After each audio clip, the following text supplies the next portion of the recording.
Dear students, once again I welcome to all of you in the e-lecture on the magnetic and geometry and magnetic properties of coordination compounds. ठीक है students, पिछले कुछ समय से हम coordination compounds की geometry के बारे में पढ़ रहे हैं कि उनमें यदि मैग्नेटिक मूवमेंट ऑक्टाहेड्रल ज्योमेट्री होती है तो उनमें इनर ऑर्बिटल कॉम्प्लेक्सेस कब बनते हैं और आउटर ऑर्बिटल कॉम्प्लेक्सेस कब बनते हैं। तो हम ऑक्टाहेड्रल ज्योमेट्री के बारे में पढ़ चुके हैं। आज हम बात करते हैं स्क्वायर प्लेनर कॉम्प्लेक्सेस की। ठीक है, यानी स्क्वायर प्लेनर कॉम्प्लेक्सेस कब बनते हैं। ठीक है, तो ये मैं आपको प्रीवियस लेक्चर्स में बता चुकी हूँ। यदि किसी एटम का, सेंट्रल मेटल एटम का कॉन्फ़िगरेशन D0, D1 और D2 है तो वो क्या करेगा, D3 है तो वो ऑक्टाहेड्रल ज्योमेट्री बनाएगा, क्योंकि ऑक्टाहेड्रल ज्योमेट्री बनने के लिए हमारे पास EG कक्षक खाली होने चाहिए। तो यदि आपके पास D0, D1, D2 और D3 ऑर्बिटल है तो EG ऑर्बिटल आपके पास पूरे खाली हैं। D4, D5 और D6 कॉन्फ़िगरेशन में भी मैं आपको बता चुकी हूँ कि यदि आपके पास D4, D5, D6 कॉन्फ़िगरेशन है तो ऑक्टाहेड्रल ज्योमेट्री किस प्रकार से बनती है।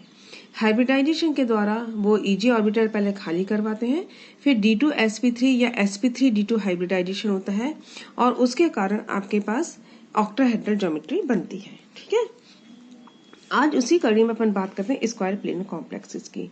तो अब यदि मान लीजिए सेंट्रल मेटल एटम के पास 8 इलेक्ट्रॉन हो, क्योंकि 6 और 7 कोबाल्ट की भी हम बात कर चुके हैं, तो अब क्या होगा यदि किसी सेंट्रल मेटल एटम के पास 8d इलेक्ट्रॉन है।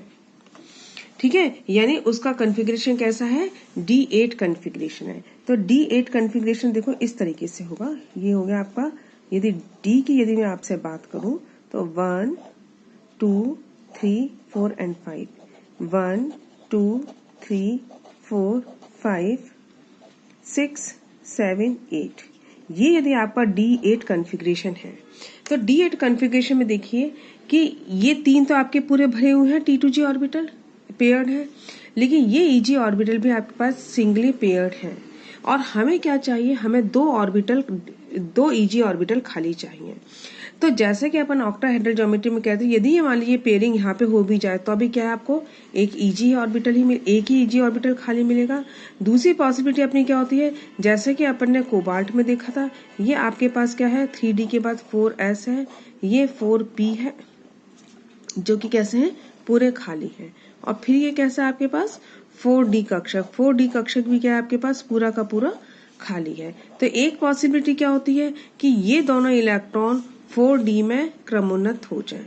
ठीक है, तो यहाँ पे आने के लिए क्या है, इनको बहुत ज्यादा एनर्जी चाहिए।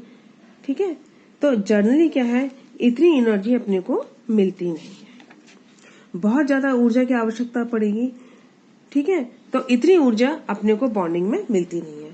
तो पॉलिंग ने क्या कहा, पॉलिंग ने कहा कि ऐसे धातु आयन में 2D कक्षक खाली कराने की अपेक्षा क्या करेगा, ये वाला एक इलेक्ट्रॉन क्या होगा, यहाँ शिफ्ट हो जाएगा। जैसे ही एक इलेक्ट्रॉन यहाँ शिफ्ट होता है तो क्या होगा, एक D ऑर्बिटल खाली हो गया या एक EG ऑर्बिटल खाली हो गया। ठीक है, ये एक EG ऑर्बिटल अपन आसानी से खाली करवा सकते हैं। ठीक है, यहाँ से यहाँ आने के लिए अपने को क्या चाहिए, अगेंस्ट अपन हुन रूल जा रहे हैं तो अपने को एनर्जी चाहिए, लेकिन वो इतनी एनर्जी होती है कि जब अपन बॉन्ड बनाते हैं तो उससे इतनी एनर्जी हमें मिल जाती है कि इलेक्ट्रॉन यहाँ के पेयर हो जाए। तो क्या है कि ये इलेक्ट्रॉन यहाँ जाएगा तो आपके पास क्या होगा, एक D कक्षक खाली होगा। ठीक है, तो अब इसमें क्या होगा, 2D कक्षक का उपयोग नहीं करके एक D कक्षक, एक S, ठीक है, और 2p कक्षक यानी DsP2 हाइब्रिडाइजेशन करके क्या करेंगे,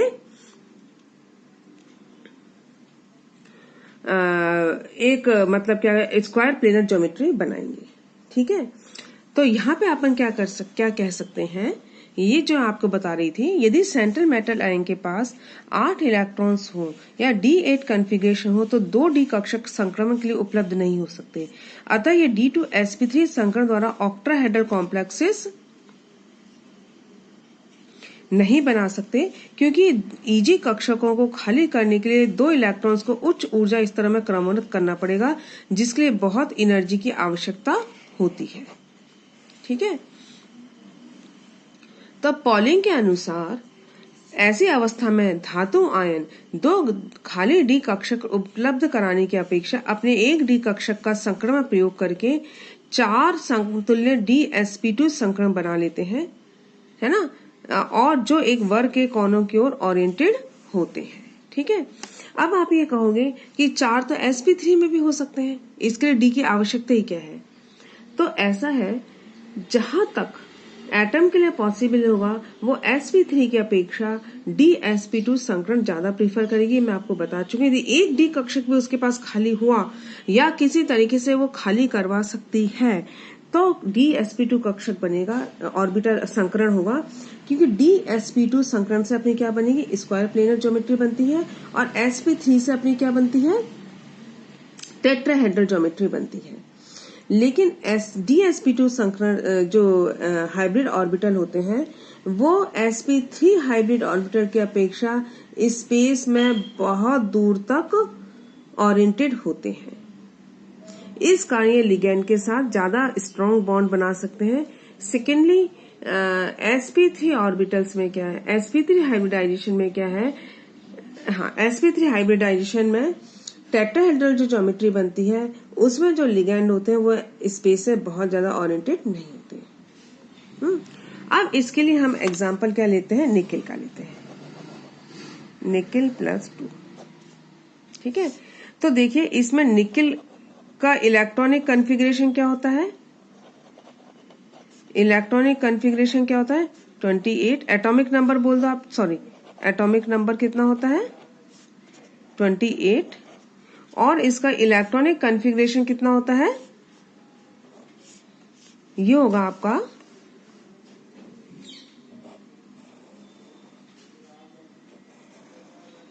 सबसे पहले अपन एज यूजुअल जैसे लेते हैं निकेल इन ग्राउंड स्टेट, ये अपन लेते हैं ना ग्राउंड स्टेट, तो कितना होगा 1 2 3 4 D8 1 2 3, अपन हुंस रूल के अकॉर्डिंग चलेंगे, है ना, 5 6 7 8, ये हो गया आपका 3D, ये हो गया आपका 4S 3DS 3D8 4S2, and ये हो गया आपके 4P0 जो कि कैसे वेकेंट है। ठीक है, फिर क्या होगा, यहाँ पे निकेल किस में है +2 ऑक्सीडेशन स्टेट में, तो अब अपन क्या लिखेंगे, निकेल इन +2 ऑक्सीडेशन स्टेट, है ना, ये लिखोगे आप। तो +2 ऑक्सीडेशन स्टेट में आप क्या करोगे, ये वाले 2 इलेक्ट्रॉन बाहर चले जाएंगे, तो ये हो जाएगा आपका 3D8 1 2 3 4 3D8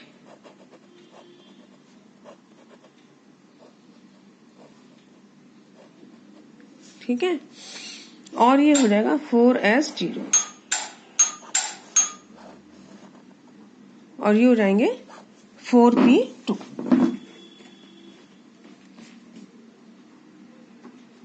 ठीक है, 4P2 है ना। ठीक है, अब क्या होगा, ये हो जाएगा 4P0, तो ये तो हो गया आपका 3D, ये हो गया 4S, और ये हो गया 4P। अब होगा निकेल इन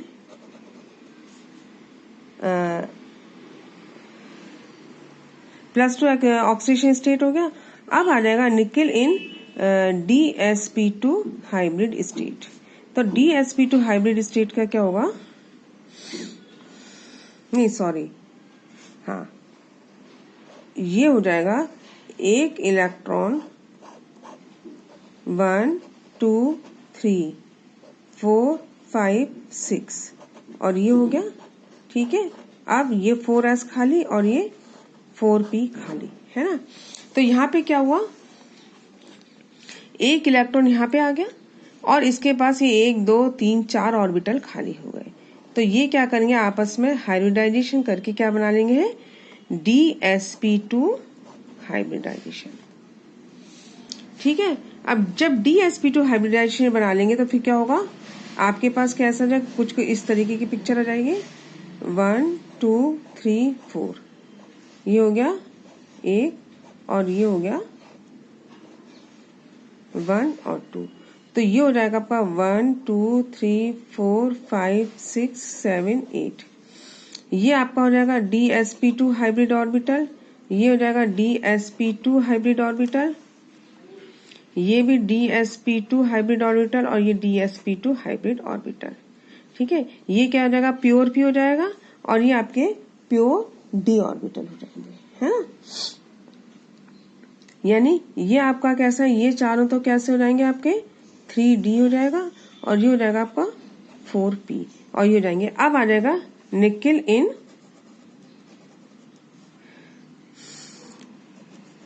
Ni, मान लीजिए जो भी आप इसमें लेना चाहें, चाहे Cl होल 4 लेना चाहें या NH3 होल 4 लेना चाहें। निकेल इन निकेल, ठीक है,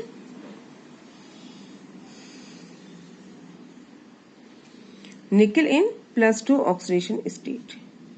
तो इसमें क्या हो जाएगा,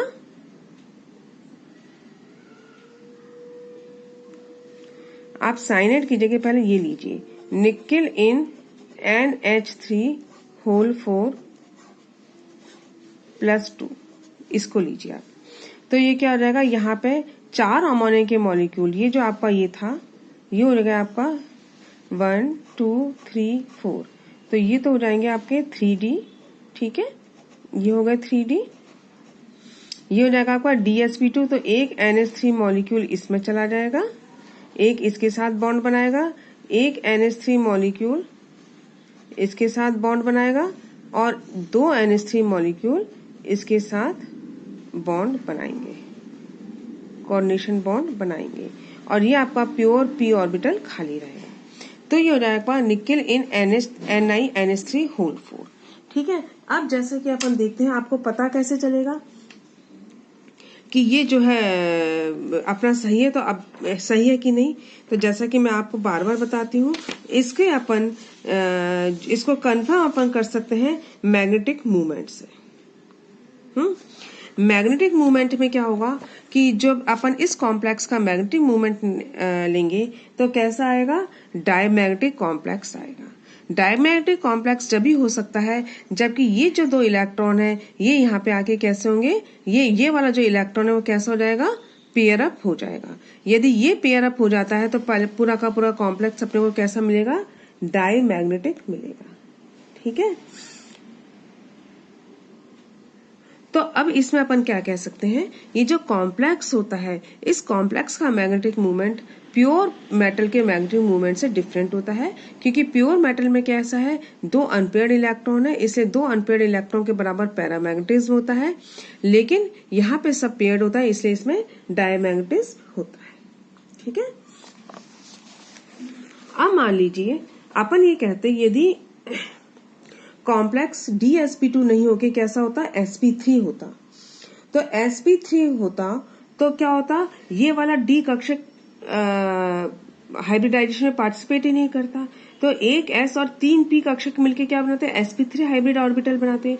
जब sp3 हाइब्रिड ऑर्बिटल मिलके बनाते तो जो कॉम्प्लेक्स बनता उसमें क्या होता, ये 2 अनपेयर्ड इलेक्ट्रॉन अपने को मिलते, तो कॉम्प्लेक्स कैसा होता अपना, पैरामैग्नेटिक होता।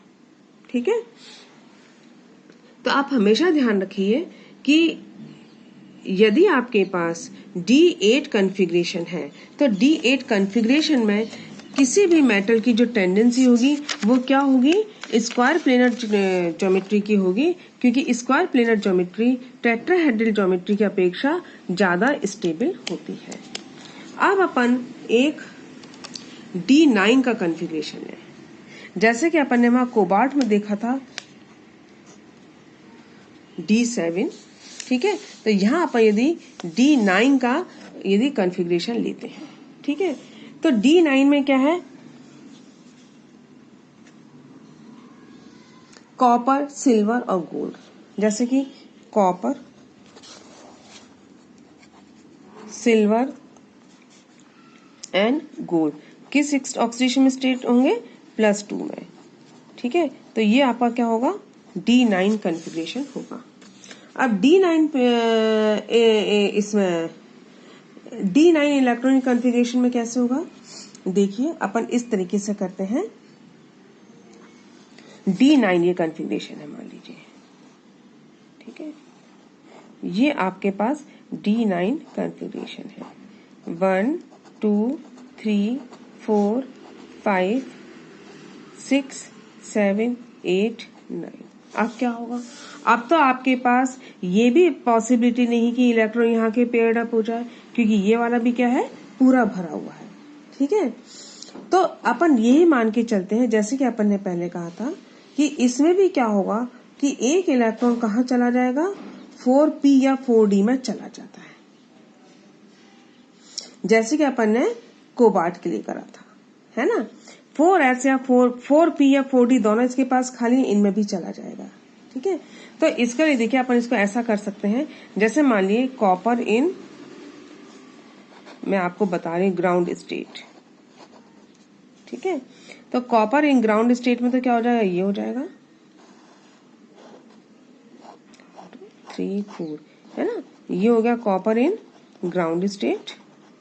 कॉपर इन ग्राउंड स्टेट में आपके पास ये भरे हुए हो गए और ये खाली है।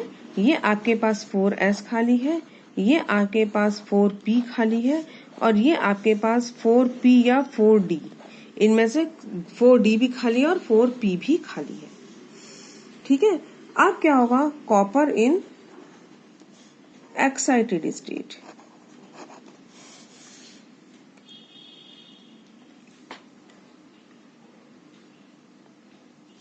कॉपर इन एक्साइटेड स्टेट में अपन तो ये मानते हैं, हाँ एक्साइटेड स्टेट में क्या होगा कि एक इलेक्ट्रॉन निकल के या तो 4p में या 4d में आ जाएगा, ठीक है। तो क्या हुआ, ये हो गया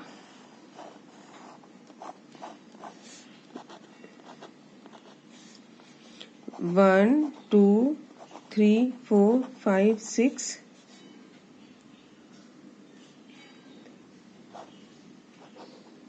7, ये होगा 8 हो गए, ये 4p, ये तो हो गया आपका 3d, ये हो गया आपका 4s, ये हो गया आपका 4p, ये है आपका 4p, ये भी कैसा है, वेकेंट है, सॉरी हाँ 4p में ही आएगा,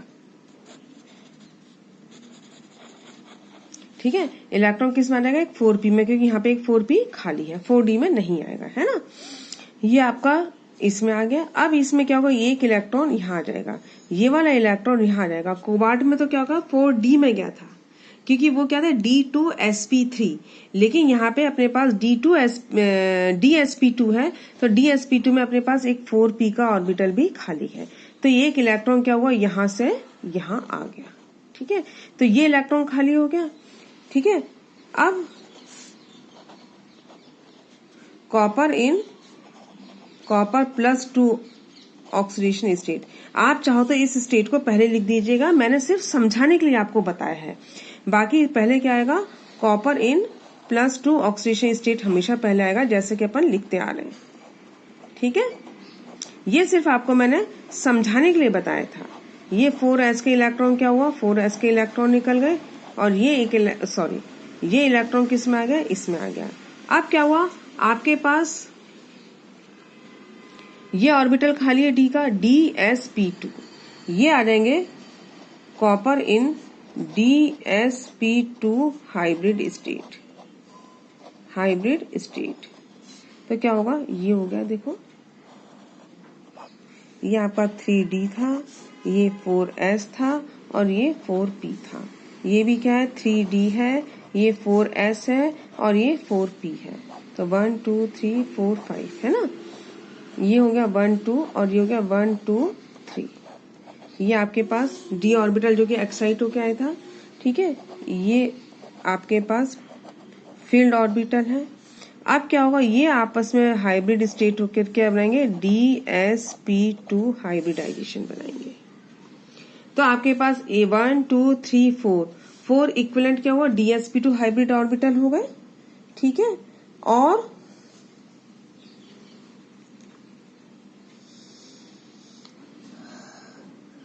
अब क्या होगा, कॉपर इन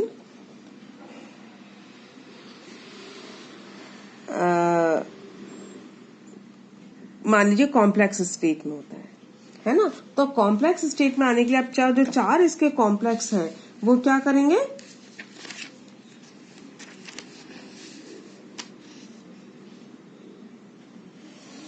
ये जो कॉम्प्लेक्स है, जो लिगेंड है कोई सा भी, चाहे आपका क्यूप्रिक मतलब टेट्रामीन क्यूप्रिक सल्फेट हो या साइनाइड हो कुछ भी हो, तो क्या करेंगे, ये यहाँ पे आप क्या करेंगे, इलेक्ट्रॉन पेयर डोनेट कर देंगे और ये बना देंगे। ठीक है। यदि मान लीजिए कॉपर से ये इलेक्ट्रॉन 4p में एक्साइट नहीं हो पाता, एक्साइट नहीं हो पाता, या 3d ऑर्बिटल संकरण के लिए उपलब्ध नहीं हो पाता, तो ये क्या करेगी, ये sp3 संकरण से क्या बनाएगी, टेट्राहेड्रल कॉम्प्लेक्स बनाएगी, जैसे कि CuCl4 में, है ना। यदि लिख देती हूं मैं, कॉपर प्लस 2 से 3d इलेक्ट्रॉन 4p में एक्साइट नहीं हो पाता,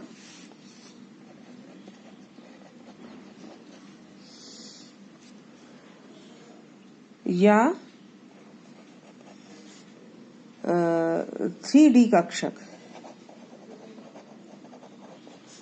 dsp2 हाइब्रिडाइजेशन के लिए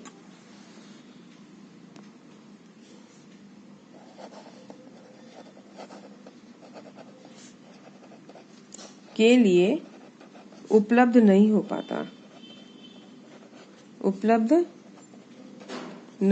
पाता, तो यह sp3 संकरण से टेट्राहेड्रल ज्योमेट्री बनाता। ठीक है। लेकिन कईयों में क्या है, स्क्वायर प्लेनर है, जिसमें स्क्वायर प्लेनर ज्योमेट्री होगी उसमें तो ऐसा होगा, और जिसमें ऐसा नहीं हो पाएगा उसमें क्या होगा, टेट्राहेड्रल ज्योमेट्री बनाएगा। तो बच्चों ये था आपका square planar geometry. Next turn पे हम इस चैप्टर को टेट्राहेड्रल ज्योमेट्री के कॉम्प्लेक्सेस के बारे में पढ़ के कंक्लूड करेंगे।